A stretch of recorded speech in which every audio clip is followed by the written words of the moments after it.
Championship weekend is here. There's a lot of action, and Coach and I are going to get into a little bit of controversy on this Saturday edition of Iceman and Coach.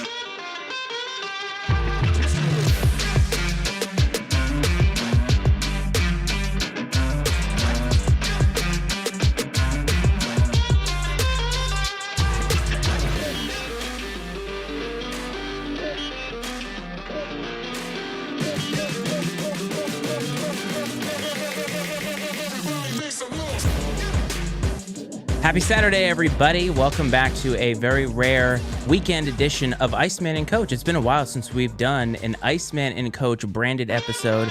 And as we are moving toward the end of football season, I think it is time to consider going back to that old Iceman and Coach adage. What do you think, buddy? I'm here for it, man. It was fun to hear the intro song, to see the video again. It's been a while, so it was refreshing and exciting. I agree, my man. And it's just nice to go back to something that was our bread and butter for the longest time. And so I have got the shades on today because it's actually bright in here. It's daytime. And even though back here you can't see that it's daytime, there is bright light coming in over here at the sunroof. And I need something here because the lights are the brightest now as we're getting close to the Super Bowl. Well, you don't have to make any excuses to wear the Coach primes at any point in time, but no, we're getting close to the Super Bowl. Things are getting exciting.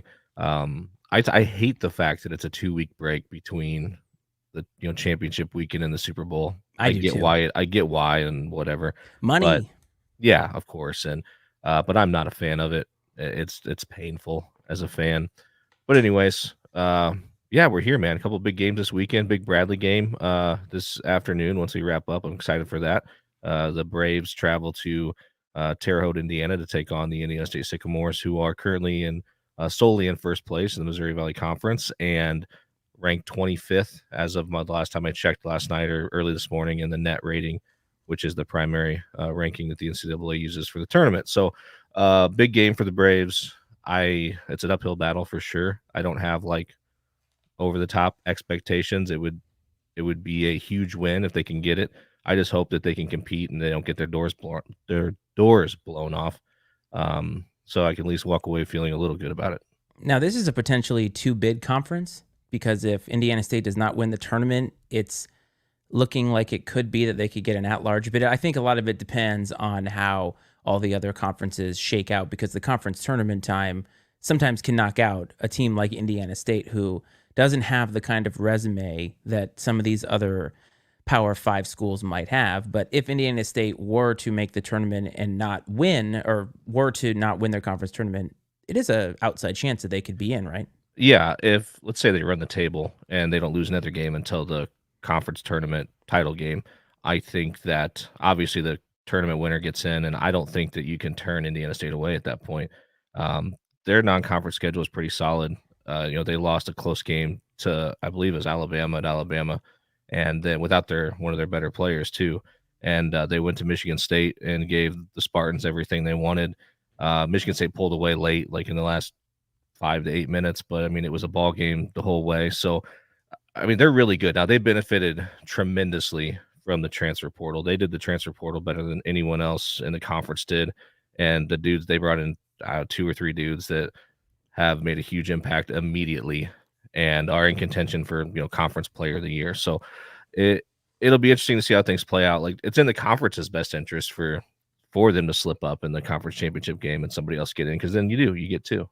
Yeah, it is always good when one of these mid-major conferences get 2, but at the same time you end up having that tired argument of some bubble team in some other conference that they should get in because they played better teams or whatever. And I feel like college basketball is one of the only big-time college sports where you can actually highlight the little guys because they get a chance. And I feel like they should get a chance. And you never know sometimes. I mean, look at what happens to these teams that make it in with auto bids. They're 14s, 15s, your St. Francis's. They get so far in the tournament. And you wouldn't be able to see that unless it was for these types of teams actually getting in more often than not.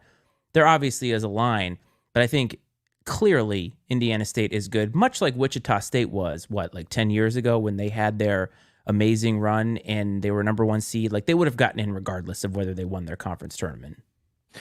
Yeah, you're right. And what's helped this year is nearly half the conference is in the top 100 of the net, which is not has not been the case the last several years.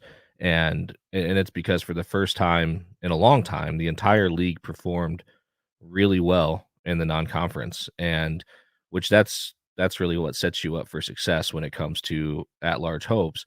And they, and like I said, in past years, it has not been great pretty much across the board. But this year, like with the exception of like Valparaiso, who's rebuilding, everybody had a really good non-conference schedule. And so now these wins against each other way more in the ranking systems.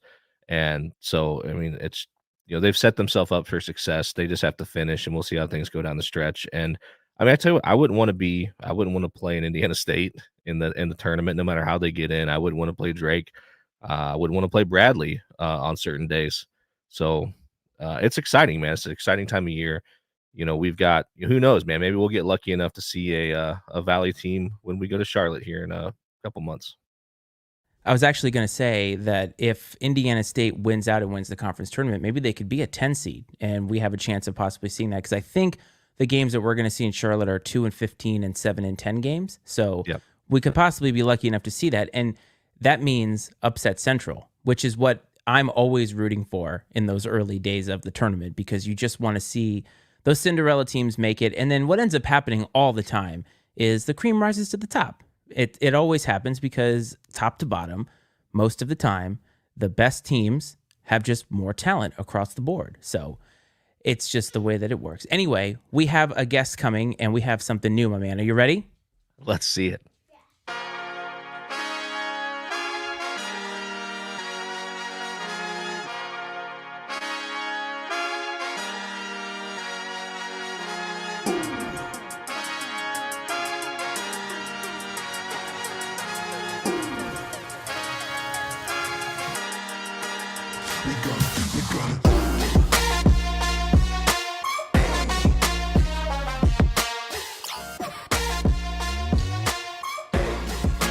That's right.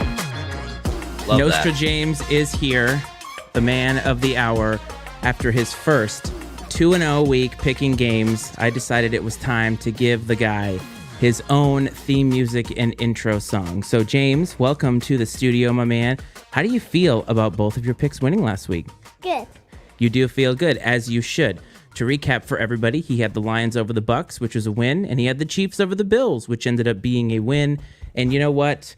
Honestly, you could have picked either of those permutations, and that would have been good picks. So he is here to pick two more games this week, because honestly, there's only two more games. Stop it. There's only two more games remaining. And are you ready to pick those, James? Yes. Okay, so what did we do today? What did we do in middle America, or excuse me, in suburban America almost all the time? We went where today? Where did we go? Costco. That's right. We went to Costco. Hey, Daddy. Yes. After I do this, Mommy said I'm going to Wegmans with. Oh, wow. Okay. We have a Wegmans trip. This is going to be a very white suburbia day for you, my man. So this is very exciting. All right, James, are you ready? There are two games happening this weekend. And so are you ready to make your final picks? Yes. Okay. Ravens. Raven. Chiefs. Chiefs. Who is going to win? Chiefs. Okay. So he has chosen the Chiefs over the Ravens, which I'll be honest with you is kind of a risky pick. But when Patrick Mahomes is your quarterback, you never know, as we saw in Buffalo this past weekend. All right. This one, I think I'm going to ask you in a different way, but are you ready? Yes. San Francisco. San Francisco.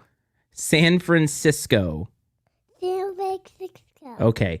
Detroit. Detroit. Who's going to win? San Francisco. Okay. So he has chosen the 49ers over the Lions in an upset pick here, because James is a very, very big Lions fan. So to recap, he has the Chiefs and the 49ers in the Super Bowl this year. And honestly, man, I don't know how you feel, but with this Final Four, there's no telling, because I think all four teams are extremely talented, and any permutation of teams that get into the Super Bowl would not surprise me. Yum, yum, yum, yum. Yeah, I think anything could happen. That's my least favorite combination, and not from a picking standpoint, but just it's the least intriguing to me. Because I want to see the Chiefs go down, and obviously they get to the Super Bowl, they're even closer, and I'd much rather see them be taken out by the Lions as opposed to the 49ers. But there's plenty of narratives there to be excited about. It'd be a great football game, and no, I mean just a lot of contrasting styles, which we can talk about later. But no, I think you can't go wrong, and those are two very, very good picks. That's right. They are very, very good picks. Okay, James, are you ready to go to Wegmans with Mommy? Not yet. Okay, well, can you say goodbye to everybody and tell everybody to have a good rest of their Saturday? Have a good rest for your Saturday. All right, James, thank you so much. And it's time for you to go downstairs, okay? Have fun, James. All right. Okay, so I think that was a pretty successful, outside of the Grimlock pounding of the microphone kind of thing going on there. I think that was a pretty successful run there for Mr. James. So bye, buddy. I'll see you when we're done. Okay. I mean, I'll be honest with you. I really. I hope you recording. Oh. While we come back. Okay. Thank you. I'll see you when you get back, buddy. Okay. All right. Have a good time. Anyway, I feel like these games are so close in my mind, and James could very easily go 2-0 or 0-2, and it wouldn't surprise me one bit. You pick 2, buddy. Okay. All right. This is why we do it live, because we get incessant questions from the man. So let's talk about this past weekend. Actually, let's talk about this coming weekend, and we can talk about this past weekend in doing so. So he mentioned Ravens Chiefs, and that's Lamar Jackson versus Patrick Mahomes. That's pretty much what everybody's talking about. And as they rightfully should, the quarterbacks are the stars of the team. And honestly, the most important cogs of both of these teams, I would say. I don't think either one of these teams is going to, love you, buddy, is going to be where they are without either of these quarterbacks. And what's interesting is I think this is probably the best Ravens team that Lamar Jackson has quarterbacked in the entirety of okay, hold on a second. Our recruit is back. Yes. Love you, buddy.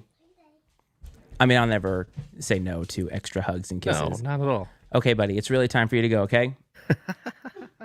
Love you, pal. Okay. That's the last one, okay? But we do, man. You have Lamar with the best roster that he's ever had, I would say.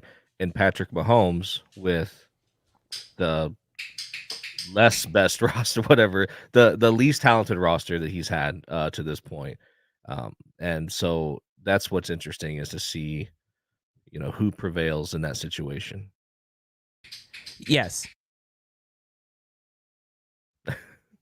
Sorry, we had a dog clicker right there that he has grabbed that couldn't be any worse of a instrument that he could have grabbed. But I can't get mad at the kid. He's excited, and he's just enthusiastic. It's mid-afternoon on a Saturday, and he hasn't taken a nap yet, so that should tell you everything you need to know about why he is so feisty. But it's interesting, right? Because Lamar Jackson and the Ravens they took out the Texans, no problem. I mean, it was close, but even at halftime, you felt like it wasn't that close. Like, if not for didn't they get a punt return? Was it the Texans got a punt return, I think? And that's what kind of got them in the game. But the defense of the Ravens just took out CJ Stroud. And the second half really wasn't even close. I mean, you look at the final score and you probably wouldn't even know that the game was tied at some point.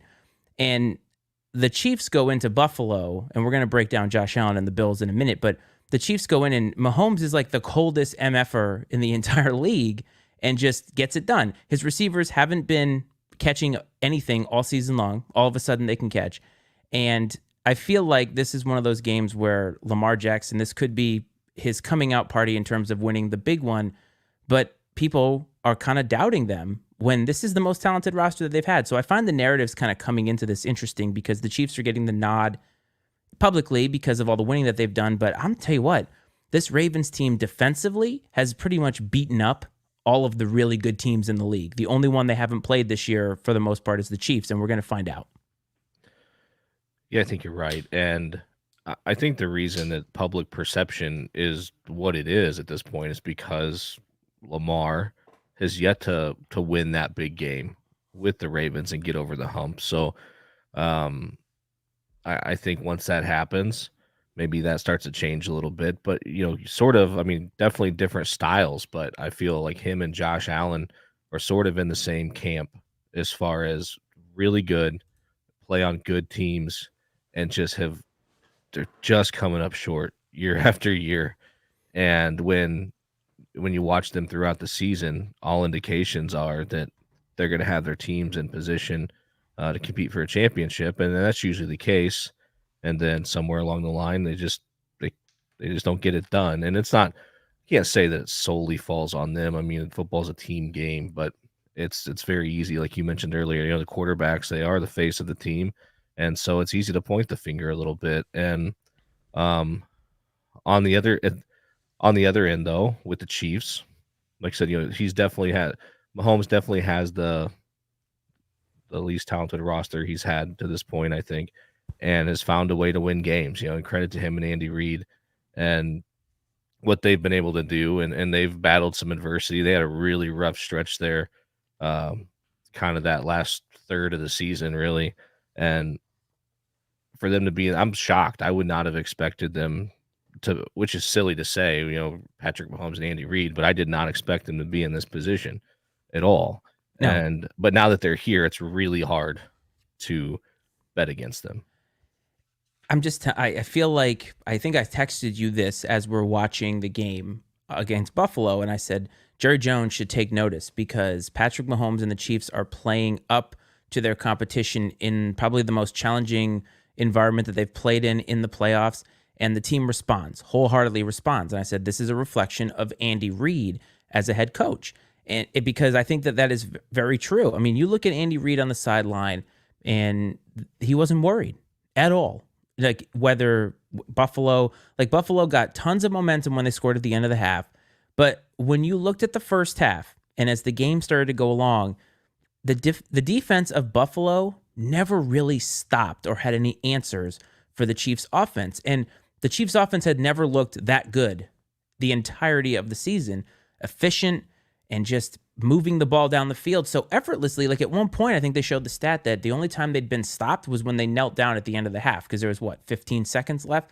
But pretty much right down the field. And so this is kind of one of those battles of attrition here. Like what is going to give? Because the Ravens defense, they do a lot of scheming that is so different from the way a lot of the other defenses do it in the league, showing a lot of blitz, pulling off and playing zone. And these things are not confusing to Mahomes, but they play very fast and very physical, which usually that doesn't go hand in hand. You either play physical or you play fast. A lot of times it's not both. And so can the Chiefs do that against a defense that is, in my opinion, vastly superior to what Buffalo put out on the field the other night?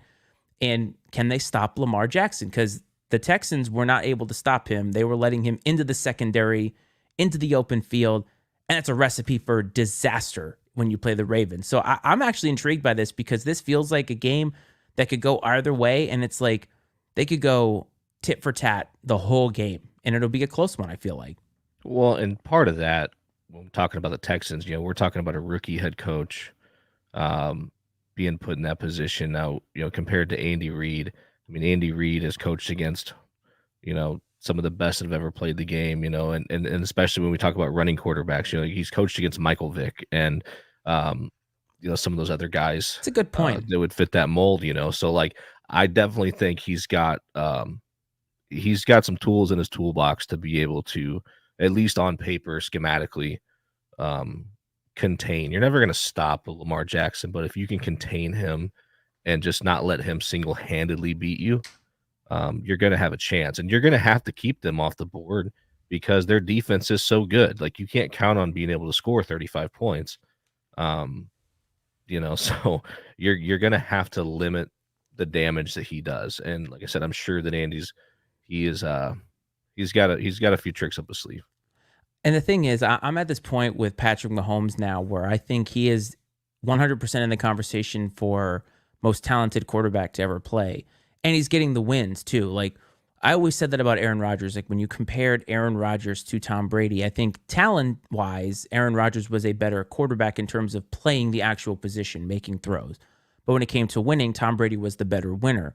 Mahomes seems to embody all of that because it seems like no matter what you do to this guy, no matter how down you think that they are, he makes these plays and just continues to rise to the occasion every time. And that's something so far that Lamar Jackson has not been able to do in his very talented career thus far. And this is that moment. But I do want to ask you something, because there's a lot of chatter around the interwebs about this, and I find it hilarious. Is it possible that the NFL really wants the Chiefs to make it this time because of the Taylor Swift effect? Because I think there is something real there, even though I'm not a conspiracy theorist at all. Oh, I mean, it certainly wouldn't hurt. I'm guessing that if you got some NFL executives in a room and forced them to tell you, if you said, hey, like if you can guarantee that one of these four teams is in the Super Bowl, who would you pick? From a revenue and eyeball standpoint, you're going to pick the Chiefs. It just makes sense. But at the same time, a game like the Super Bowl, I mean, how much bigger can you make the Super Bowl? You know, how much more appealing can you make? The Super Bowl is already the most watched program that there is, you know. So it's like I don't know that it's going to move the needle that much. I mean, I definitely think it does, but I don't know how significant it could even possibly be, if that makes sense, just because of how high profile it already is. Just and not just as football fans, but just as it's a cultural thing for us here, right? It is, but I think I wonder if the Taylor Swift effect has piqued the interest of a larger female demographic. And with Probably. the Super Bowl, if they're females that maybe wouldn't have watched the Super Bowl before, now you add Taylor Swift to the mix. I agree that it's a big event already, and a lot of people consume it by going to parties, and it's sort of I don't want to say a family thing, but there's parties that happen now with the Super Bowl, no matter whether you like football or not. But man, add Taylor Swift to the mix, and just her in the box. Supposedly she's on a Tokyo tour then, so That's it's what I heard. like unlikely she wouldn't go, but I still believe that she would go, because I think the NFL would do whatever they could, pull whatever strings that they could to try to get her at this game. I mean, this is right now probably their most popular product in Travis Kelce and her relationship. I mean, if you really think about it, that's probably moving the needle the most in the NFL. I'm not saying it's going to happen, but if we get it to late in the third quarter and the Chiefs are all of a sudden getting some calls, it's going to be fascinating. And I'm going to be all over social media seeing what people are chirping about, because it's fun. That to me is fun. It's kind of like what you said with the Arch Manning thing. Like Texas fans were like, we weren't calling for Arch Manning, and you're just like, really? Then what's all this? So the conspiracy theorists are going to be out, and the Chiefs fans are going to be insufferable. Yeah, absolutely. I heard that I don't know, someone who knows someone who knows someone, right? A source close to the situation says that if the Chiefs are in the Super Bowl, that she plans on being at the Super Bowl. I'm So, telling you, like yeah. that is totally going to happen. My wife doesn't agree, and a couple other people that I know don't agree, because they're like, she'd never let her fans down. And I'm like, she can go back. She can tour. You can't go to the Super Bowl more than once. It only happens once a year. I'm telling you that if they make it, she's going to be at that game, because she's not dumb either. She's very smart, and Right. that makes her money too. So there's a lot of exposure, a lot of clicks, and a lot of money to be had by her being physically at the Super Bowl. So I think again, I'm not a conspiracy theorist or anything. I do find it fascinating, because the league worries about longevity and making money, and Taylor Swift has represented an avenue to getting a different demographic to the product. And no matter what, no matter what business, they're always going to try to find a way to continue to sustain or make more of what they've already made in terms of money. That's just what they're going to do, man. Like, they're a business. Oh, absolutely. Now, you mentioned late in the third quarter controversial calls? Has there been a team the last couple of years that's been more under the microscope or scrutinized in that way, than more so than the Chiefs? Because I feel like there have been a lot of those types of situations surrounding the Chiefs, and more so than I ever felt with any other team that was like at the top of the mountain, like the Patriots for the longest time. You know, when they were there, I mean, people didn't like them, but there was never this narrative that the officials were out to get them. I mean, or the officials were out to assist them in some way, shape, or form. I mean, if anything, it felt at times like the NFL was actively against them from time Sometimes, to time. and there were some self-inflicted wounds there, obviously, but the Chiefs, okay, so the difference for me about the Chiefs and the calls that they have received has been the timing of when they have received them. Because I always agree or feel that calls throughout the entirety of the game dictate where you are once you get to the end of the game. Because a lot of people focus on the end of the game, but a holding call early in the first quarter could stall a drive that could have actually resulted in points. Like, it could change the entire complexion of the game. So I don't feel like it's always what happens at the end. But the Chiefs have very much benefited from beneficial penalties. I'm not saying incorrect penalties, but beneficial penalties at the exact right moment that they need them. The Super Bowl, last play. AFC Championship game last year, last play. It just feels like when the Chiefs have their backs against the wall, a call seems to happen. And again, I'm not saying a call is made from the NFL like, hey, call a penalty here, because you and I have discussed all of those penalties. They've been penalties, right? But the Kadarius Toney one was one that actually went not in their favor this time. But it was a penalty. As ticky-tack as it was a penalty. So we've not disagreed on the fact that they're penalties, but it's like it's inconsistent with how the game had been called up until that point. It is fascinating to me. And this is a very polarizing team in such a weird... And I don't know why they're polarizing. Like, the Patriots were polarizing for obvious reasons, but this team, like, is so... They're unlikable, but yet you can't really say, like, why, because Patrick Mahomes is a very likable guy. He is. Well, the reason they are disliked is because they're the best. I know. You know, they're the top dog right now, and that's just... It isn't funny how quickly you could go from being, like, the darling Always. to the devil, you know, like, overnight. And because I remember when they got to their first Super Bowl with Mahomes, it's like everybody was behind the Chiefs and wanted to see the Chiefs win. And now that they've been there a couple times, you know, I think just as a sports society, we're all like, okay, you've had your time for you to move on and let somebody else have a crack at it. It ain't a sports society thing. It's a society thing. True. We as human beings, especially in this country, do not like it when somebody or some entity becomes too successful. And that it has a lot to do with, like, you see somebody who makes more money than you, no matter how they got it, whether they worked their ass off to get it, you hate it because they have more than you.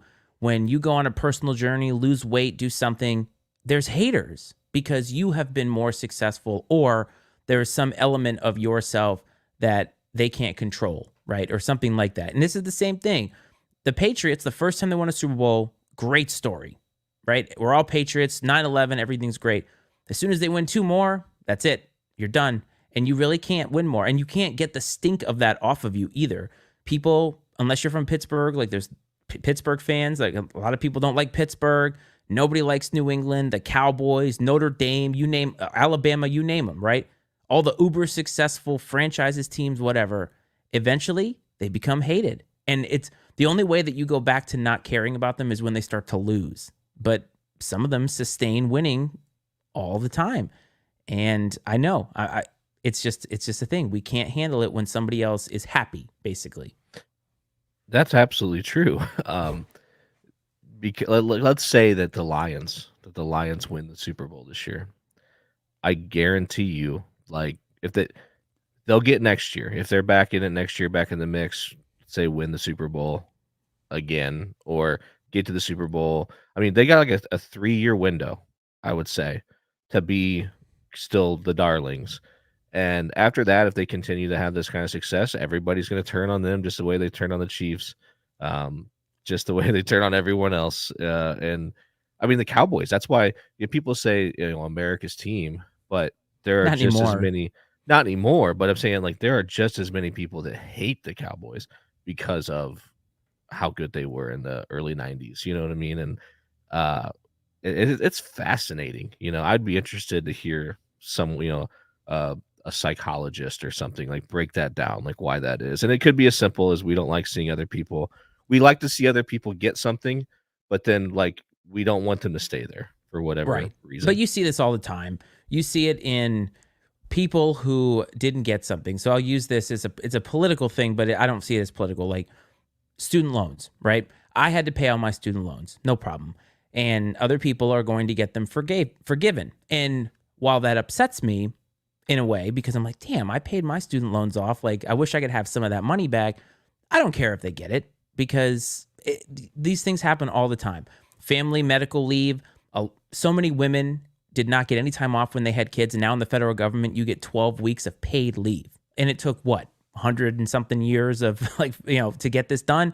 So a lot of women were jealous, but then there was a lot of women who were like, I'm glad that people got something that I didn't get. But for the most part, we generally tend to hate it when somebody else has something that we don't. But then again, man, that's how the economy works, because these promotions, like boxing promotions, these leagues, they bank on people watching to watch somebody else lose. Do you know how much money Floyd Mayweather made because people tuned in on pay-per-view to watch him lose, which he never did? And that sells. So they're trafficking in it heavily, and I think it's a symptom of being human. I don't know. I mean, I can't say that I'm immune to it. I'm sure there are times when I'm like, God, I hate that person. I mean, all the other podcasts that follow us in the sports realm probably feel that way about us. When we see our 14 downloads an episode, and they're like, God, I wish I could get up to those numbers.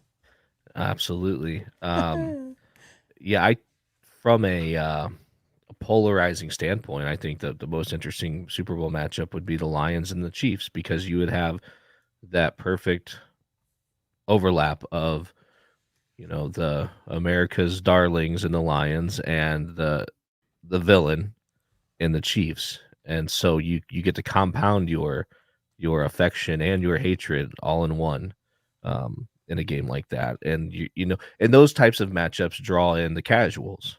You get more than just the like if it's a Ravens 49ers Super Bowl, I think that yeah, I mean, there's not, you're not going to get a very polarizing reaction from the country as a whole. I think most people would be indifferent outside of those particular fan bases, but I think you get the Chiefs in, you're going to have some a significant national interest against them probably, and if the Lions get in, you'll have a significant nationwide support for them. So that's why I think those two teams it'd be a home run for the NFL. In my opinion. Yes, I agree. So in order for us to get that, the Lions would have to beat the 49ers, which is the other game happening tomorrow. So this one I called grit versus glam, because that's kind of what it feels like. You've got Dan Campbell, bite your kneecaps off, and you've got Kyle Shanahan, who does things in the most glamorous way in terms of the offense and the way everything works for them. But it's interesting because this is a battle of game managers, as Cam Newton would say. So on one side in the AFC, you've got these two dynamic quarterbacks who lead their offenses. On the other side, a lot of people feel like Brock Purdy and Jared Goff are game managers, but both of these guys had outstanding seasons this year, and the offenses look to them to lead them. So I think it's interesting how different all of the NFC is, when the NFC, I think, historically probably is more, I don't know, more toward the 49ers. You think about the West Coast offense and all of those glamorous teams that were chucking the ball up, and now you've got Dan Campbell and his boys coming in, and they're out for blood, man. And you know what? I'm not going to lie to you. The way that the 49ers played without Deebo Samuel, if he does not play, I think the Lions have a real legitimate shot of punching the 49ers in the mouth, because the Packers almost did. Yeah, for sure. I mean, and I kind of was thinking about this last night. I'm like, it's kind of like the engineer versus the mechanic, and from a coaching matchup perspective. And that's probably not giving Dan Campbell the credit he deserves, but I think it was just an interesting analogy, kind of blue collar versus white collar, all those other terms you could throw out there that would fit that narrative. And I think everyone has been waiting for the Lions to finally, for their flame to burn out. And you're going to have to, I just feel like you're going to have to kill them, right, to make them go away. I mean, they're so gritty, and we throw that word around here kind of, tongue in cheek a lot, but like they are the embodiment of just toughness. And I think that you're going to have to they're going to have to become incapacitated for you to find a way to beat them. And I don't know if a team like the 49ers, I mean, obviously they're very talented, well coached, but so are the Lions. But I don't know if the 49ers mentally are willing to do the things that the Lions are willing to do to win this football game. And I can't like define that for you necessarily beyond that, but it's, you know what I mean? There's some people out there, like there's there's a guy that was a wrestling coach I know. He has a background like in the MMA. He had a a brief moment in the UFC, but he's an older guy now, and he's a weird dude, but he's tough as nails. And I've always said, like, if you were ever gonna fight him in like a fist fight, you would have to kill him because he would never quit, like ever. And I think that's how I feel about the Lions. Like they're not going to quit. They're not going to back down. And I'm again fully on the bandwagon. If ever there were a difference in teams, I think you see it here. And the thing about the Lions that I think is not only endearing right now, but I think makes them even more dangerous is how much they are playing for their coach and playing for each other. I'm not saying the 49ers aren't playing for Kyle Shanahan, but Dan Campbell to me seems like the kind of guy that you'd go out and have a beer with. I don't get that sense about Kyle Shanahan. I get the sense that you go wine tasting with him, which is a lot more boring than going out to the local pub. But Dan Campbell also was on the 0-16 team, and that means something. By the way, did you see the stat that the Lions have had an 0-16 team and made the conference championship in this century, and the Cowboys haven't gone to the conference championship this century, which is just fantastic. I love how all the stats are just like sticking it to the Cowboys because you see a lot that are like that. But Dan Campbell being on that 0-16 team, I read an article today that 0-16 team is sort of emotionally attached to this Lions team because of Dan Campbell. So he's not just what he does in his public persona is not, he's not playing a role. That's who he is. And that authenticity is palpable and it's magnetic. And I think the players are playing for him in a way that is different than Kyle Shanahan. I think that the 49ers are so talented that they are here because of the fact that they are so talented.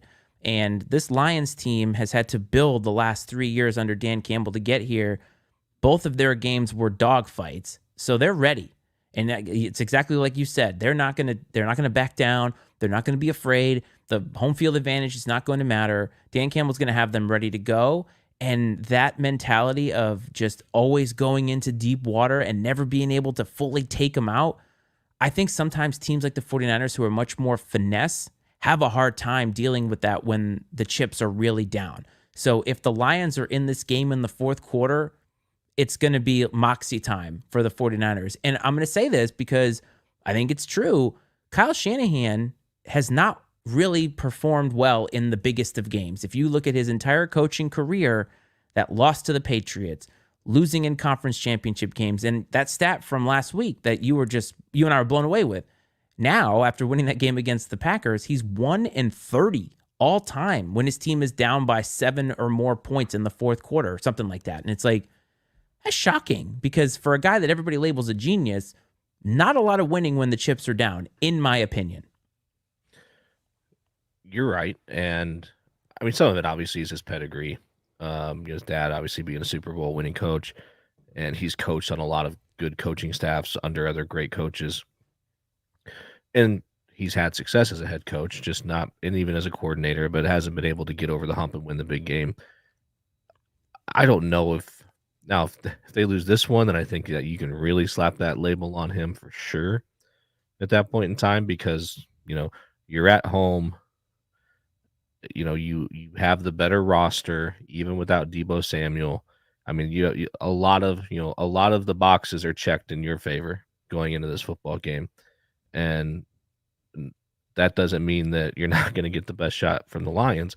But I think that if things don't go their way, you can absolutely start to, that narrative is going to get louder and louder.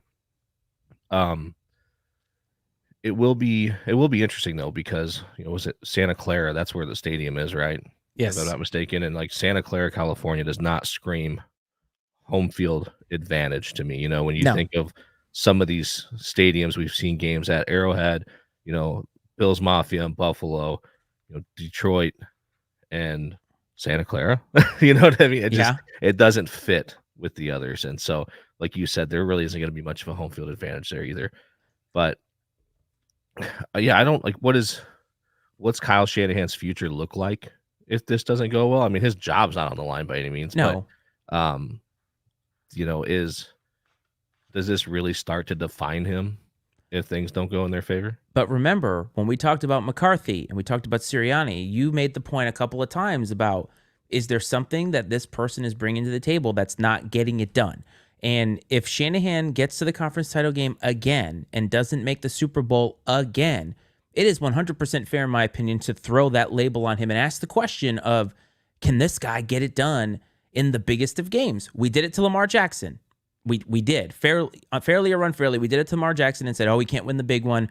Peyton Manning couldn't win the big one. Name any guy over the course of time who's come in with a lot of hype and not been able to get it done in the biggest of games for a while. Shanahan has some stinkers on his resume. And yes, I think he did bring them to the Super Bowl with Jimmy G once, right? Was that in 2020? Was he the coach then, or was that? I'm not sure. I can't remember now. That was Shanahan. I'm pretty Was sure. it Shanahan? So I'm just saying, like, the question of have they peaked with Kyle Shanahan is valid, but I think also the upside that he brings is too hard to ignore. Like, if you were going to look at both of these guys and say, which one would you keep with cap 12-win seasons, Mike McCarthy or Kyle Shanahan, like 100% of the people are keeping Shanahan, right? Because of all the dynamicness that he's bringing. So I'm not saying he should get fired. I'm not saying they're going to think about it, but the legacy question comes into play because it's only fair. Well, McCarthy has a much longer track record of just being slightly above average, Mid, just say it, damn it. Yeah. Well, I want to give him more credit than that. No. The guy's won a lot of football games, but it's because it will be it will be interesting. Now, here's a question for you. Yes. If the 49ers happen to win the Super Bowl, does that diminish the value or start to diminish the value of quarterbacks, of these big time quarterbacks? Does that prove that you don't need a top 10 quarterback to win the Super Bowl? In my opinion, it means one of two things. It either means that you don't need a top 10 quarterback to win the Super Bowl, or that everyone in America missed on Brock Purdy completely. So I think it's somewhere in the middle, because look at the quarterbacks remaining in this draft, or excuse me, in this field. Jared Goff, first-round pick. Patrick Mahomes, first-round pick. Lamar Jackson, first-round pick. Brock Purdy, Mr. Irrelevant. So it's not as if first-round guys don't make it. I think that what it shows is that, number one, quarterback evaluation is as flawed as it's ever been, because it's hard to do this, and there's no way of knowing. I mean, this week alone, Colin Cowherd has been raked over the coals for his rant about Lamar Jackson not being a quarterback in this league. Obviously, that was wrong, and so we don't really know. But think about all the guys that have been picked in the first round that haven't panned out. It's never been an exact science.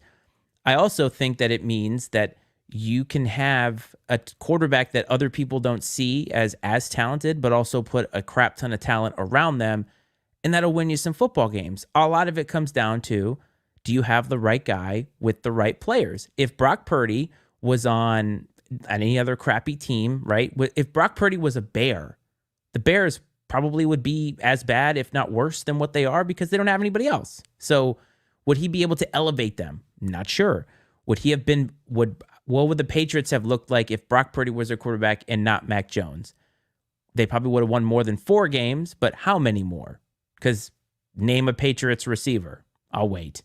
So, you know what I'm saying? Right. Like, that's why I think it's not definitive, but I think the only thing that it is definitive about it is that quarterback evaluation is just flawed, and we have to accept it. It's a crapshoot when you pick a quarterback in the first round, period.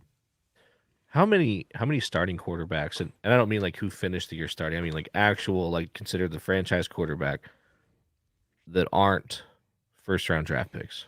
Dak Prescott was a 3rd rounder, I think, because he was drafted again in a weird situation where didn't have to start right away because they had Tony Romo. Russell Wilson was a late round pick. He wasn't a first round pick at all. I'm trying to think of other quarterbacks in the league. I mean, that's, if you think about like Mason Rudolphs and stuff like that, I mean, those guys, it doesn't really matter. But I mean, you got Herbert, obviously, was a first round pick. I mean, Jimmy G was a 2nd round pick when he was starting. So a vast majority of guys, I think, are more in the first round realm. But there are guys that we have missed on that have worked themselves Sure. up. And Russell Wilson kind of came out of nowhere, small, nobody thought he could play, and just ripped the Seahawks job away from Matt Flynn. Remember him? Matt Yeah. Flynn, who got Yeah. a big contract for 2 games at the end of a season and couldn't even win his starting job because that's how good Russell Wilson was. And actually how bad Russell Wilson wanted it, if I'm being fair. I had a Matt Flynn Seahawks jersey. And All right. the reason for that is I was in a bowling league with some buddies, and it was an NFL themed league, and you had to pick a franchise that was going to be a team that would be your team. And there could only be one of each team. And I think that we settled on the Seahawks because every other team that one of us was a fan of was taken. And so you had to select what jersey. I'm like, who's their quarterback? And I was like, and I was like, Matt Flynn. And one of my buddies like, no, Russell Wilson's going to be the starter there. And I was like, whatever. Like Matt, so yeah, I had a Matt Flynn Seahawks jersey. That was like one Matt Flynn connection. Well, Russell Wilson's fascinating because he was one of the first quarterbacks to do what is happening is commonplace now. Remember, he went from where did he play before he was at NC State? He played at NC State for a year before he actually got drafted. Well, no, he went from NC State to Wisconsin. Oh, that's right. Okay. So, yeah, he was at NC State, then he went to Wisconsin. So, either way it happened. He went and played like one season, did the Jalen Hurts thing, which wasn't very common 10 years ago. I mean, this was still, 2012? Something like that? Or 2011? So, this is a long ways away from what we know now as the transfer portal, where you got a guy like Bo Nix who can go play 5 years at Auburn and start for 5 years at Auburn and then start for 2 years at Oregon. It didn't happen that way. So fascinating. But I think you have missed an opportunity to wear a Matt Flynn jersey as often as you possibly can to show your ignorance as the podcasting host that you are. That's right. It's gone now. I have no. It might be in my mom and stepdad's house somewhere, possibly. Put it in your background when you build your podcast studio. Just put the Matt Flynn jersey right up here because he represents getting paid for doing basically nothing, which is kind of what we're hoping for. Yeah, I'll put my Matt Flynn jersey up next to my old high school jersey that I have. Excellent. And it could just be two great athletes that underperformed and are now irrelevant. Yes, but guess what? You played. So according to a lot of these people out there who are criticizing a lot of these female pundits, they didn't play. You played. You know more because you played, damn it. That doesn't mean anything, man. Like, I mean, because Belichick didn't really play at a high level, right? I mean, there's a lot of great coaches that didn't play at a super high level and whatever. But yeah, a lot of that stuff's so ignorant. It is very ignorant. But I just feel like Dan Campbell and the Lions are a team of destiny. But I've been wrong about that before. And I think America is rooting for Detroit, no doubt. But boy, wouldn't it be funny if we had a Lions-Chiefs Super Bowl? You could have Eminem in the booth. You could have Taylor Swift in the booth. And the prop bets would be amazing how many times they show it. If the Chiefs actually do win this game and Taylor Swift is at the Super Bowl, I may be placing some prop bets because there's going to be some real good ones about how often they show Taylor Swift, how often her name is said. It's going to be a lot of fun. Wouldn't it be great if they could do away with whatever the halftime show is supposed to be, and like the halftime show could be a musical battle between Eminem and Taylor Swift, like a back and forth. I was gonna say rap battle, but I mean Taylor Swift obviously not a rapper. Although I bet you she could freestyle. I bet you she if she could. had to. How cool would that be though? If Super Bowls they got two like musical performers who were from those cities to perform, in a combo and I mean there's a lot of planning that goes into these things, so that would never happen. Yes. But it would be I think that'd be really interesting. Here's the thing about the halftime show this year, and my wife and I have talked about it because I found the choice to be very fascinating. Now, was it a couple years ago when they were in LA at SoFi? They had Snoop Dogg, Dr. Dre, right? A lot of rappers from that particular area, and that's kind of where a lot of what current rap is sort of based off of is that late 80s, early 90s rap. I mean, obviously Eminem wasn't a part of that, but his connection to Dre is well known. But like Usher, when they announced it, I was like, well, that's interesting because Rihanna, I think, still is relevant in terms of music. Like she's still making music, but like Usher to me feels like an artist that was chosen with a very, very small demographic in mind, because our buddy Cleve has been to an Usher show and has told me who it's not for. And you can guess that it was not for him because he was like, why am I here? I'm not even sure why He was showing solidarity to his wife and realized he'd made a huge mistake. And so Usher to me was like, huh. And I'm thinking, if Taylor Swift was able to do it, they would totally tell Usher to take a hike and have Taylor Swift be the halftime show. Like, there's no doubt in my mind that that would happen. Oh, 100%. And it's also interesting that they tend to go with performers who are past their prime. You know what I'm saying? Like, now, Yeah. most of them have been still legendary. Prince, Bruce Springsteen, the Rolling Stones, like Janet That one was Jackson, bad. whatever. But I'm saying, like, a lot of them, I know. are still legendary musical acts and musical artists. But it's just funny because it seems like it's always on the downslide of their careers, on the back end, that they get. It's never, I shouldn't say never, because The Weeknd did it a couple years ago, right? And like he was Yes. kind of very popular at the time. Yep. But more often than not, it's usually someone kind of from the past, or at least it seemed like that's how it used to be. But Usher, again, kind of from the past a little bit. Yes, and I guess they're looking. I have to assume, and I didn't think we talked about this today, but I would have to assume that they are looking at the demographics of people who watch their product, and right now, the people who watch their product seem to be predominantly in our age bracket, or maybe a little bit older. And Usher speaks to. I mean, he was big when I was in high school, and that was 20 years ago. So it's very possible that the numbers show that, and that's what they're banking on, except for the fact that this is watched by billions of people around the world. And I don't see Usher as an international star anymore. I think Rihanna fits that bill a lot more than Usher does because I think she has an international appeal, especially with social media. But Usher just didn't speak to me in that way. So I thought this was a curious pick, but I'm also assuming that Usher is not going to do what Rihanna did last year and do a solo show, and he's going to have like a bunch of people on there, so it'll probably work itself out. I never care about the halftime show anyway, so it definitely ain't for me, but I just, I mean, it's probably for your dad. I'm sure your dad's a big Usher fan, and, so he can tell us know who more. Usher is. You'd be like, which Usher? The one that gets me my seats at the Bradley game? Right. Anyway, let's move on to somebody else who isn't past their prime, but definitely can ask some questions. So I want to talk about Josh Allen for a minute. Oh boy. Okay. So Josh Allen to me is a quarterback that has been given the benefit of the doubt for a lot of last couple of seasons.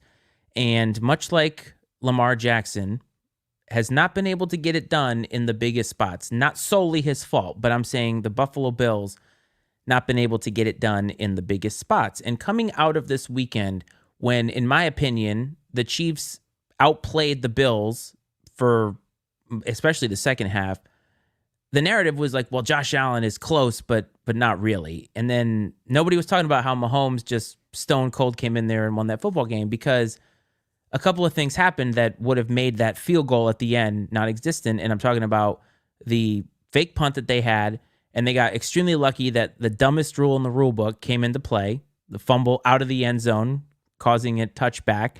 And the Bills got the ball back because of that. They really should have probably lost that game by 10. But Stephon Diggs doesn't make a catch on a beautiful throw. And then Josh Allen misses 3 receivers running completely free at the end of the game. And this is the 3rd year in a row now that the Bills have lost in horrific fashion to the Kansas City Chiefs or a team of that ilk. And are we at the point now where we can start questioning Josh Allen in these big time games because he keeps getting the benefit of the doubt and keeps coming up short? Feels a lot like Colts Patriots from the early 2000s, doesn't it? Like, just the Colts could never, they could never get by the Patriots. And I remember that one, the year they ended up winning the Super Bowl, when they finally had home field advantage and they got the Patriots in the RCA Dome, it was at the time, and got that win. And that was a great game. But man, that was such a relief. It was like, finally, like, I mean, that almost felt, that was the Super Bowl, you know what I mean? And to get over that hump, Oh, for sure. But yeah, so this was that, right? This was that for the Bills and Josh Allen. Okay, you've got the Chiefs at home now. Here's your chance. This is the moment, right? Like, this was it. And they failed. He failed. And epically. Yeah, those misses he had late were painful to watch. Very. And I mean, okay, so the Diggs one, when you watch it over again on Diggs, the rest of them though, not the receiver's fault. And this comes down to how they've built this team and the fact that unless you got Diggs, who's not a number one anymore, Gabe Davis, it wasn't there, and they had like nothing else. Josh Allen, to be fair, pretty much performed as well as he could outside of late in the fourth quarter. But I just think it's amazing how he's getting the benefit of the doubt why? Like, we don't give the benefit of the doubt to other guys. Peyton Manning didn't get the benefit of the doubt. Why the hell do we assume that Josh Allen is just going to figure it out and win this game? This year, this game was the moment for them. Everything was in their favor, and they couldn't get it done. So what tells you that they're going to get it done next year or the year after? And there's a lot of questions in Buffalo, and I was mad because, damn it, that franchise and that fan base deserved to win that football game on Sunday, and they didn't, and it sucks. They deserve it so bad, and then the fashion in which they lost, or the fashion in which they missed overtime, with the wide right. I'm like, you've got to be kidding me! I guess it's just put them out of their misery at this point. I mean, I was just like, I was genuinely like heartbroken for the Bills fans in that situation. Oh yeah, and I mean, ghosts of Scott Norwood, and how many young fans even knew Scott Norwood existed? This is their wide right. Yeah, this is it, man. This is definitely it. And the thing is that was just to tie the damn thing, right? Like, it wasn't even like, that was just to have a chance to win it. And yeah, so many things though led up to that moment, like you said, with some of the misses, the fake punt. And it's like, I understand 10 guys, let's take our shot at it here. But fake punts, fake field goals, all those things are always viewed in hindsight every time. If they're successful, it was the best idea ever. If it fails, it was the worst idea ever. And so they had that and whatnot. But do feel terrible for the Bills fans. Jason Kelce did steal the show a little bit, which I found highly entertaining. Yes. That he had such a good time. And I saw an interview with his wife where she said that, like, his intention, like, he wanted to just immerse himself in the Bills Mafia tailgating scene and the whole 9 yards. And that one of the top thing on his list is he wanted to go through a table. And I guess that never happened, much to his disappointment. But it looks like he still had a good time. Well, he's retired now, so he can go to some Bills games next year and make it happen. But yes, I agree that the Jason Kelce thing was funny because I think he was talking with Travis and his wife said, be on your best behavior. You're going to meet Taylor. And he's like, what are you talking about? The first time I met you, I was blackout drunk, passed out at the bar. This is my best behavior. And I agree. That probably is his best behavior. For sure. No doubt about it. I could, they seem so different. Like, I'd have no interest in like hanging out with Travis Kelce. I mean, it's just, but like, I would hang out with Jason Kelce in a heartbeat, man. 100% would I hang out with him. He seems like he'd be a fun guy. And honestly, he's going to make a lot of money in the off season when he's retired, because that podcast is going to be fun, and who knows. But I want to do something for you and for the people watching and listening to prove a point. I'm going to bring back an old favorite.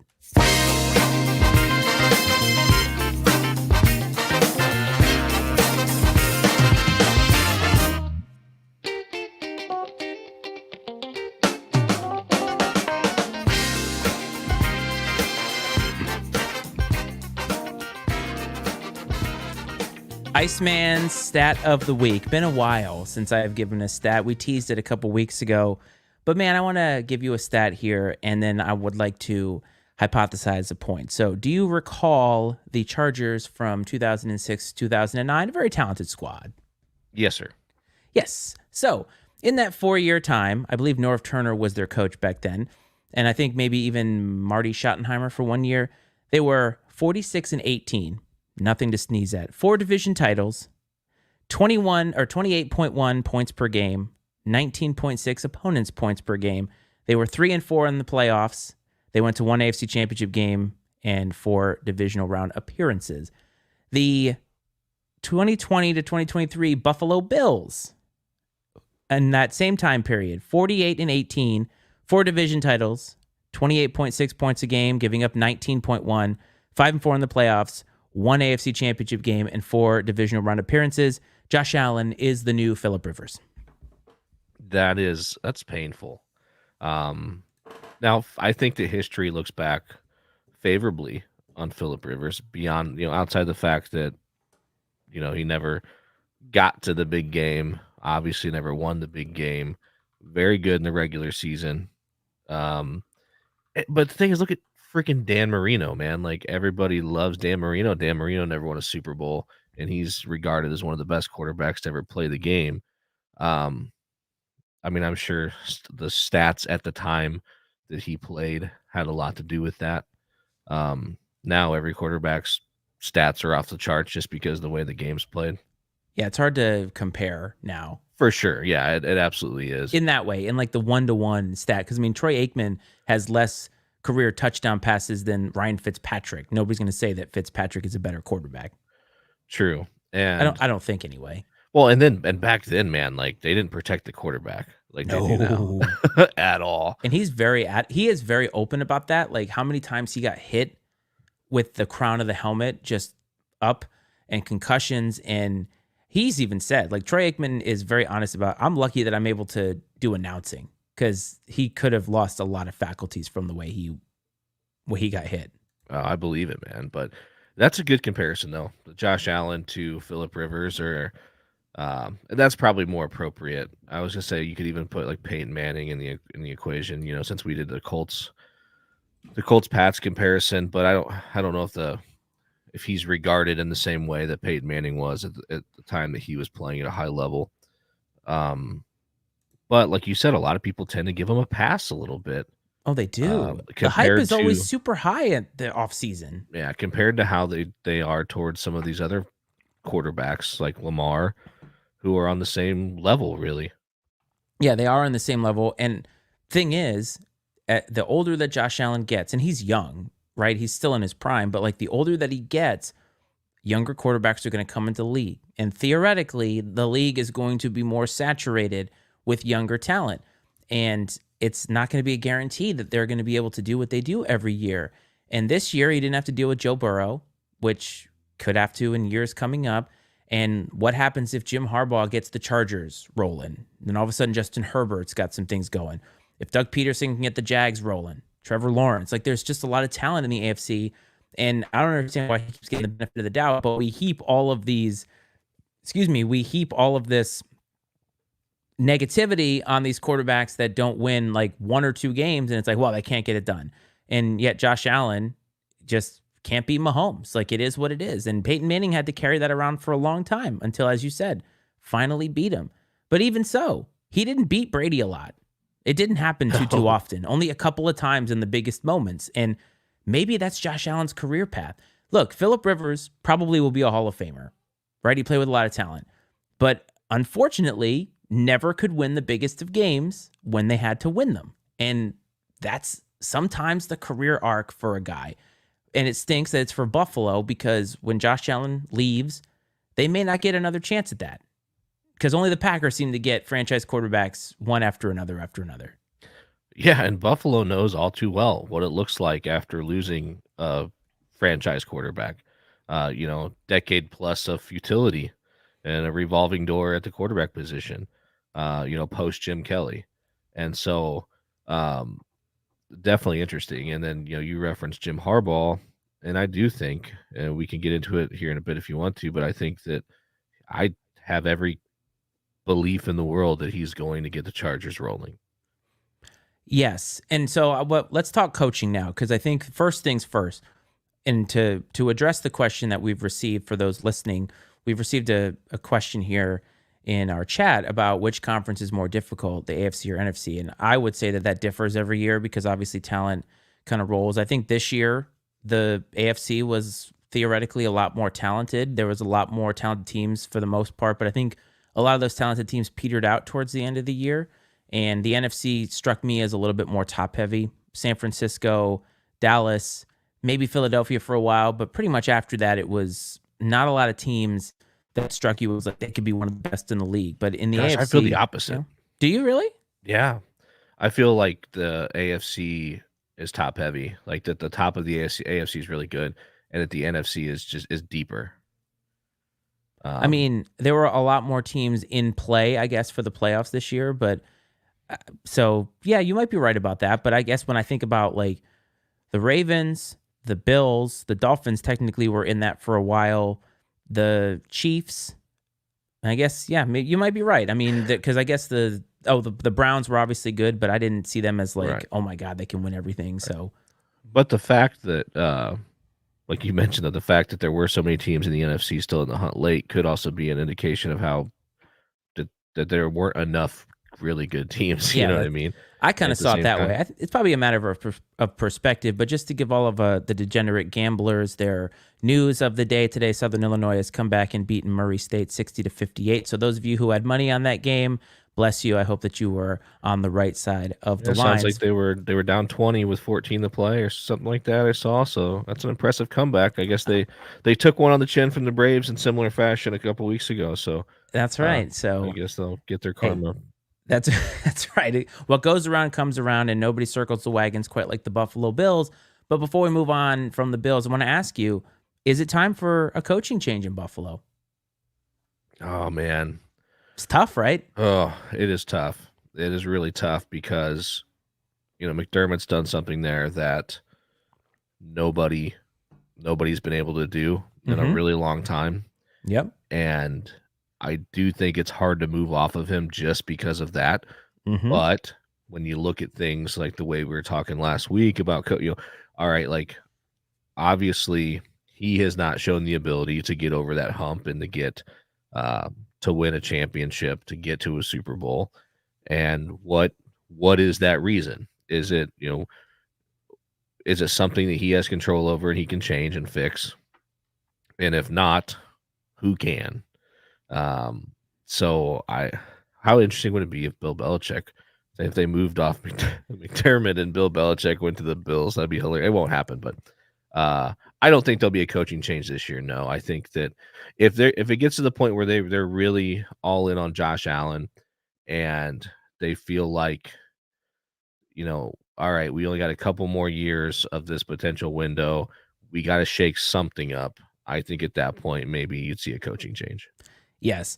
Next year, or the year after next, will be the interesting year. But heading into this year, we had another big coaching domino fall. It was one that we had talked about for a while, and that was Jim Harbaugh picking his ball and going to the NFL, essentially, or taking the national championship and going to the NFL. And he's going to be the Chargers head coach. He played for the Chargers for a couple of years, and I believe Sharon Moore was the replacement for him at Michigan. So no drama there. Brian Kelly stayed at LSU for a while, and it is what it is now. Michigan has their guy. The Chargers have their guy.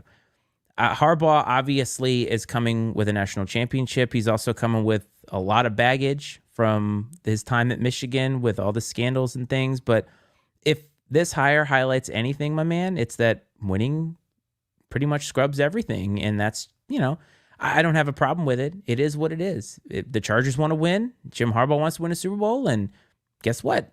It is what it is. You hire the best guy for the job. And I think that they did that.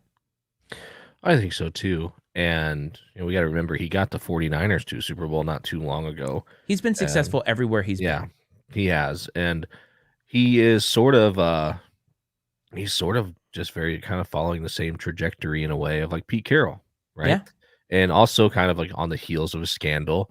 Pete Carroll was on the heels of a scandal at USC when he went to the Seahawks. So I don't know if anything will eventually come of this. And one thing, I know we mentioned it last week, maybe, that he had wanted, there was a story that come out that like he had requested when he was in negotiations with Michigan that they would put something in his contract, essentially saying they couldn't fire him for anything.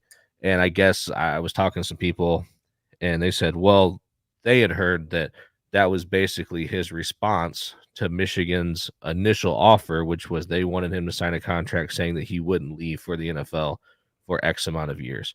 And so they go, okay, well, if I can't leave, then you can't fire me either, type of thing. Yeah. Like a tit for tat.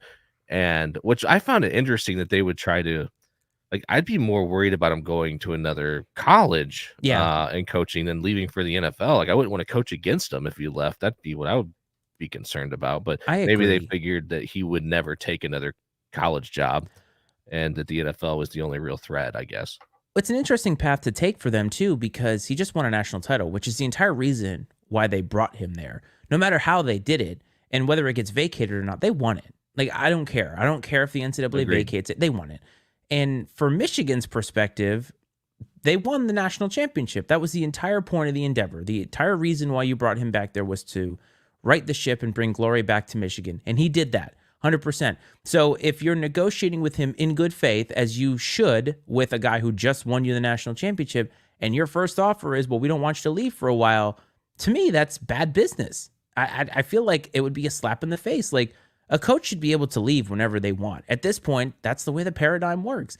And if he wants to take an NFL job, he should be allowed to take an NFL job. It's his damn career. So I'm happy if that's what he said to them. Like, okay, you don't want me to leave for the NFL? Well, you can't fire me then. How's that? And Michigan probably was like, damn, he just checkmated us. Right. Well, it's no different than the players in the transfer portal, man. Yeah, like, I if agree. if you don't want these coaches to leave, pay them enough so they won't. I mean, and that's what's happening with the players. If you want to keep them, you better pay up.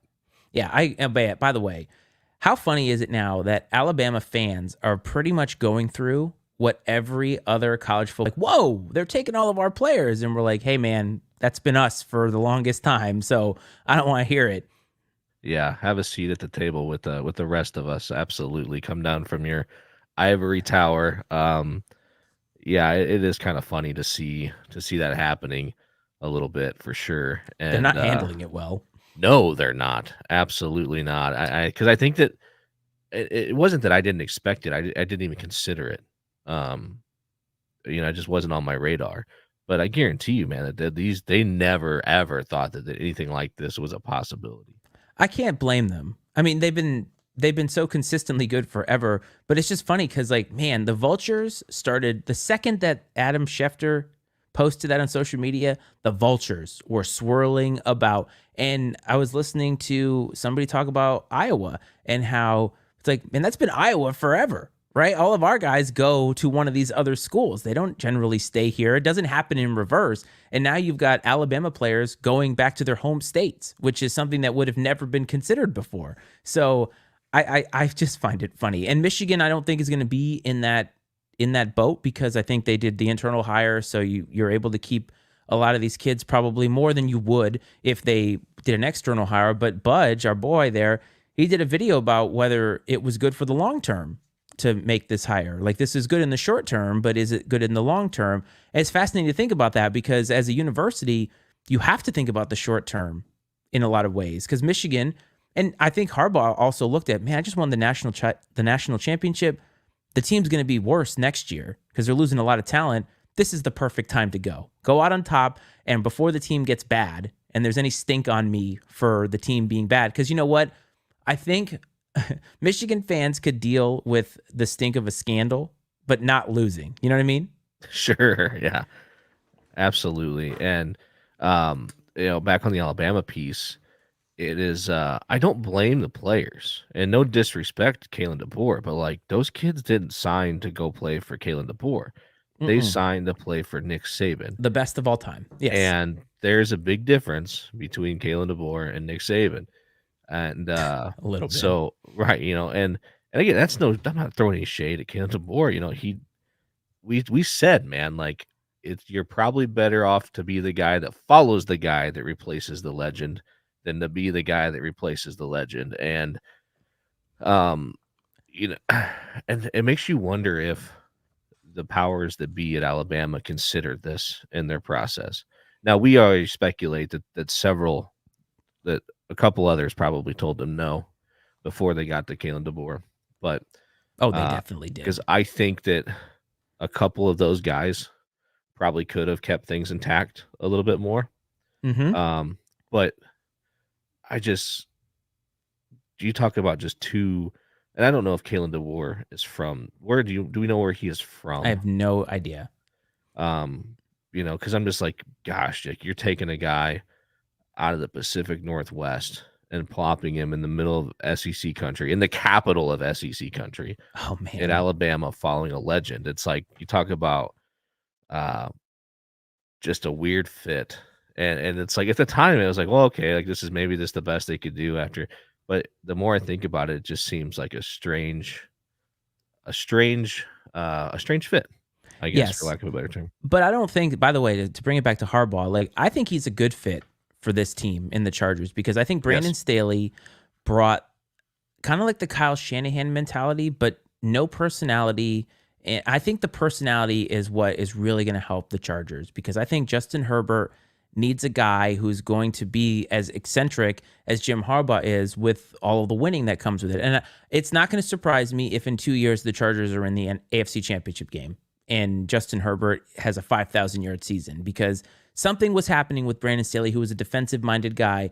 And one thing I heard about Harbaugh, and it's true about Dan Campbell as well, is that not only are they good at what they do, but one of the things that they're best at is bringing in guys underneath them who are younger and cultivating those younger coaches. Because if you look at all the coaches under Dan Campbell right now, very, very successful. All the coaches and the coordinators under Harbaugh at Michigan, all of them were killing it during their time there, especially this last year. And so Harbaugh is not afraid of bringing in the young guys underneath him that are going to be better at those coordinator jobs to be able to maximize what's going on there. And I think that the Chargers have desperately needed there to be a winning culture there. And you cannot deny that Harbaugh brings that in spades wherever he goes. Because San Diego, Stanford, the 49ers, Michigan, they've all been successful wherever he has been. And I cannot imagine a scenario in which the Chargers do not turn the page and become successful and compete with the Chiefs in that division. I agree completely. I think that, and maybe as soon as next year they could be right in the hunt, man. The dude has won everywhere, like you mentioned, and I just like him, man. I like how genuine he seems. He seems very genuine to me. He's weird, but it's like the coaches in the NFL are so boring. Right. Yeah, and he's not that. I mean, no, he is weird, but I think he's just that's him though. He's just being himself. He's not trying to pretend to be anything else, I don't think. And I mean, I really enjoy it. I find it refreshing. Yes, I do too. And I'm excited for it, especially when you're going to get like some of these interactions. Like I can't wait for he and Sean Payton to have handshakes at midfield after a game because Sean Payton has no time for that crap. And then you're going to get Jim. Remember the back slap that he did? I can't remember who the other coach was, but I thought it was the guy that was at Detroit at the time, and I cannot remember the guy's name. But yeah, like it about like came down to blows. Yes. It's awesome. And that's the kind of thing Shorts. Yeah, yes. Oh man. And that's the kind of thing I'm hoping for. Like I would be so pleased if Sean Payton had a moment like that where he couldn't handle a post-game handshake after the Chargers beat them. Like I'm so here for it. And the opposite of that spectrum though is Bill Belichick, and you mentioned him and the Bills. So I don't think Bill Belichick is going to get a job this particular year because I think there's only 2 jobs left, the Seahawks and I can't remember, the Seahawks and I can't remember the other one. But Seahawks are not going to hire Bill Belichick. He's probably not even considering them. But the Falcons was probably the only job, or the Commanders are the other one. But the Falcons, we thought were going to hire him. They go in a different direction. You find out that he's going to, or the Falcons are going to hire somebody else. They interviewed 14 people. So Bill Belichick is going to take a forced sabbatical. And I think that it's not surprising to me. I know it's probably surprising to a lot of people, but is Bill Belichick the right guy in 2024 based off of what he just came off of with the last couple of years in New England? And I honestly think that the Falcons may have made a good choice here.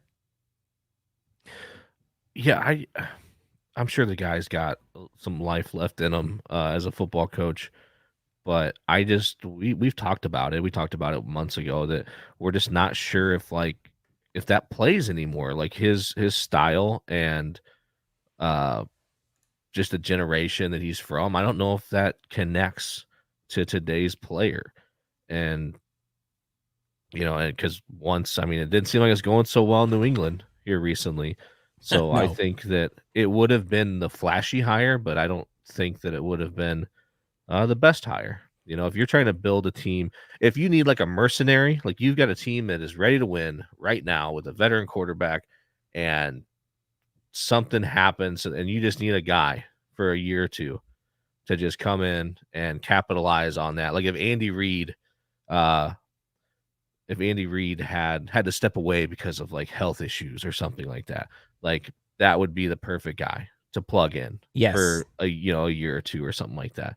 But as far as like coming in and trying to build up a franchise from the ground up, like he doesn't seem like a good fit for that situation. No, and he comes with a lot of baggage, I think. And I think the biggest baggage he comes with was wanting GM responsibilities, which I don't think is a good idea. And he's going to bring a lot of his guys with him too, right? He's probably going to want to bring Matt Patricia, and he probably would have wanted to bring Bill O'Brien. And maybe Bill O'Brien signs with Ohio State because he also needs to find a job for the next year until Bill Belichick comes back.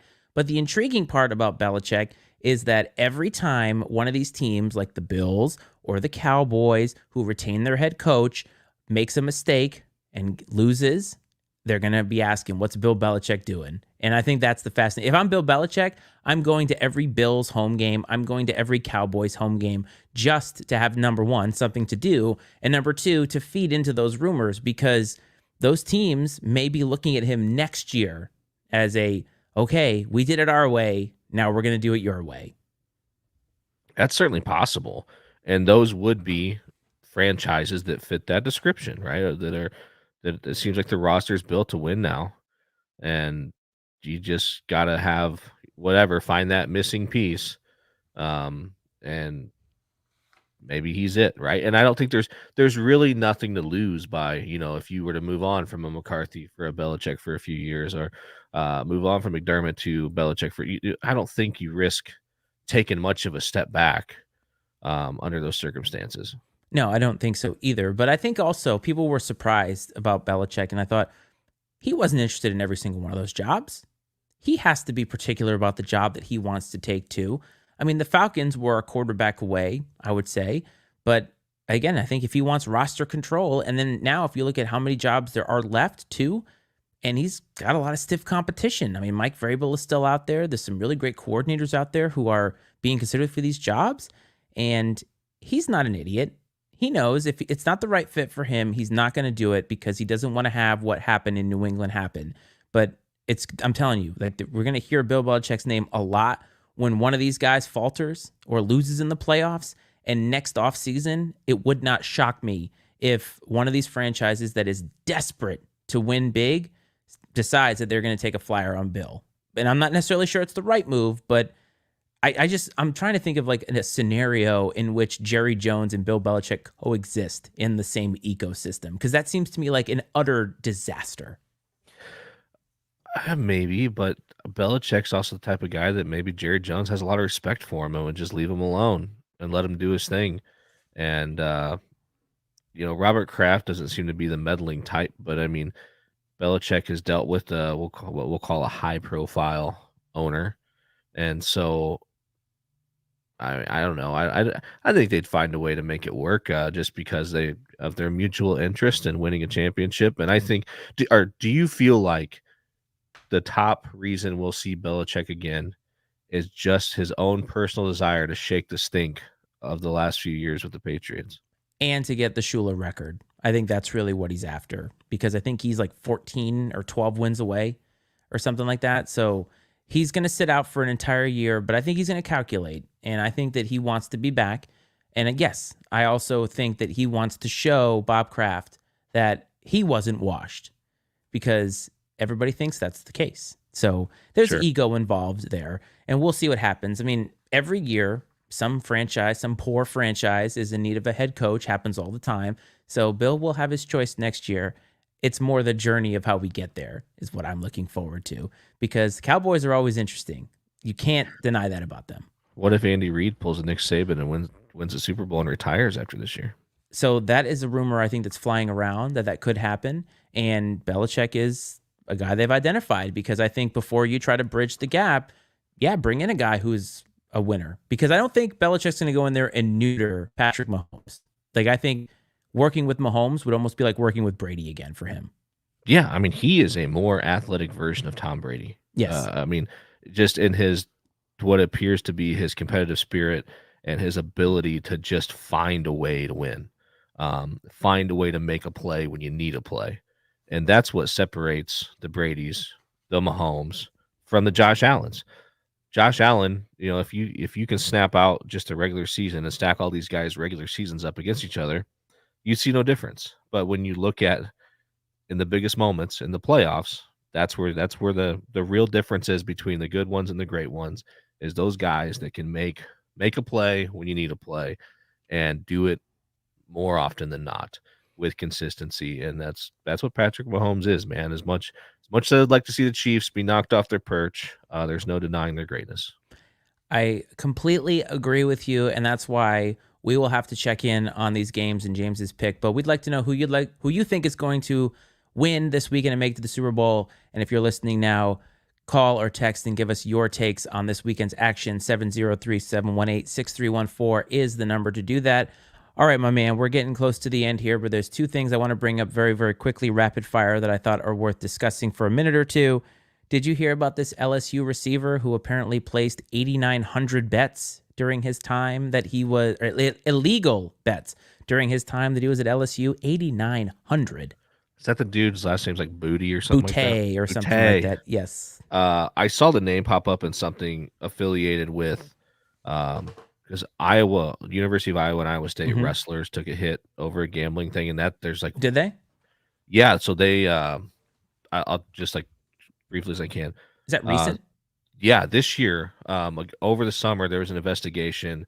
3 or 4 Iowa wrestlers and a few Iowa State wrestlers got in trouble for sports betting, and they were betting on like Iowa football, like taking the under, like it's funny because one of the wrestlers actually tweeted like, yes, I broke the rules, whatever. I was placing $5 bets on Iowa football because people told me to take the under. Like, I mean, and which it's against the rules. It's silly kind of but it's against the rules. But anyways, so they got suspended, like careers over, like, because they got suspended for a year, but most of these guys are seniors, so they're out of eligibility now. Anyways, it's been determined that the manner in which the evidence was obtained was unconstitutional without a warrant. And so I don't know that anything's going to happen in time for these guys to get reinstated. And that would also require the NCAA to like backpedal and admit they made a mistake, which I don't know if you could even say they made a mistake because the rules were broken. Yes. But I think that you're going to see the state of Iowa owe a pretty penny to some of these guys by the time it's all said and done. Oh, that's so much fun, isn't it? But I was like, 8,900 bets. That's like, a ton, dude. Like, that's incredible. Wow. So, like, this is in his time at college. So, if he was there for 3 years, 365 days in a year, how many bets is that? I mean, let's say he's at the university for 900 days. That's insane. Like, that's getting the calculator insane. Out. Like 8,900 bets. I'm not even sure some of the people that we know who gamble all the time have made that many bets in their lifetime. It's fascinating to me. No way. Not a chance. So this is here we go, because my, the new phone here, of course, I don't know where to quickly find the calculator. Ooh, so yes. I don't know.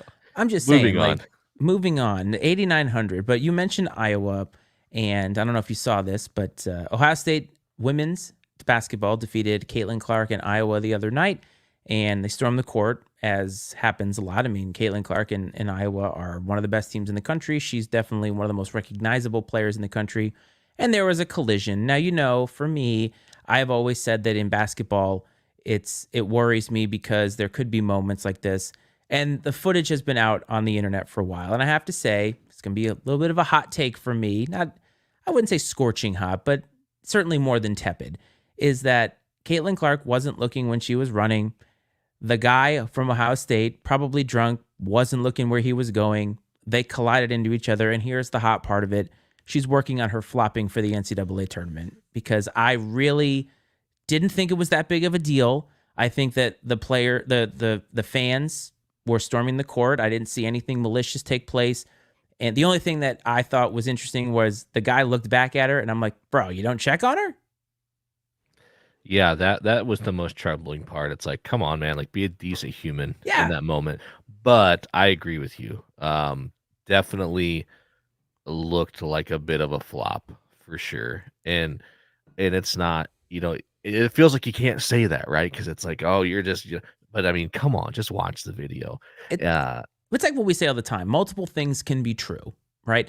It can be true that this guy wasn't malicious, which he wasn't. He was just I'm telling you, like, he looked to me like a drunk, excited fan, right? And if you watch it, she was running with her head down, and as soon as she lifted her head up, the guy was right there.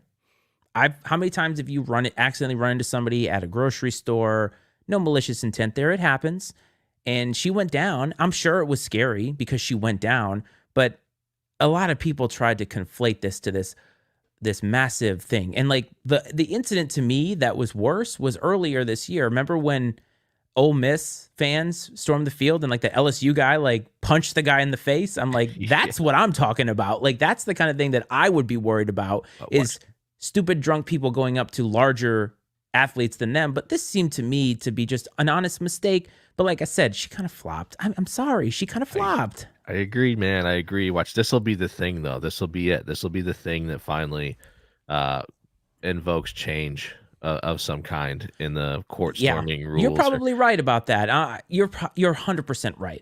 And again, this is not some moral referendum on Caitlin Clark or some personal attack on her as a player. She doesn't flop as a player. We've spoke highly about her here. Absolutely. And she's exciting to watch. And she seems like a good person. She seems like a good personality. But in this particular moment, a lot of other people on her behalf made a bigger deal out of it than it actually was. That's the worst. We are experts at that in this country, being offended on someone's behalf. Definitely. And my dad and I were talking a little bit about this the other day, as far as what, this will be what finally causes there to be some sort of rule put in place. And it's like, okay, well, what do you do? Do you fine the school like significantly if there is a field storming, court storming? You can't impact the game because the game is over. So it has no bearing on the outcome of the game. I think it's a misappropriation of resources if you decide you're going to arrest every person that storms the field or cite them with a ticket. You can't. That's just not realistic. So even staffing wise, I mean, it's probably not super cost effective to staff enough people to prevent fans from storming the field or court. And then two, I mean, you're putting those people kind of in harm's way a bit if you're basically asking them to be a human shield against rabid fans. It'll be interesting to see if anything comes of it, but it wouldn't shock me if this is what sparks it. It wouldn't, I don't know. Like, I understand. Again, I've been one of those people who have said that storming the court, storming the field can get lame after a while, and that there are some safety issues that could come along with it, but this was not one of them. And if it's the one that should have incited change is the one, like I said, where an LSU player like punched a fan in the face. Like that should be the one. You'd like to avoid those kind of things. But in this particular case, all we're saying is, bruh, check on the girl that you just nailed, okay? Like, check on her when she's falling over to be like, hey, are you okay? That's all, right? He ran into her, offer her a hand. He looked back at her and just kept running. And I'm like, bruh, come on. Like, your mom raised you a lot better than that, I hope.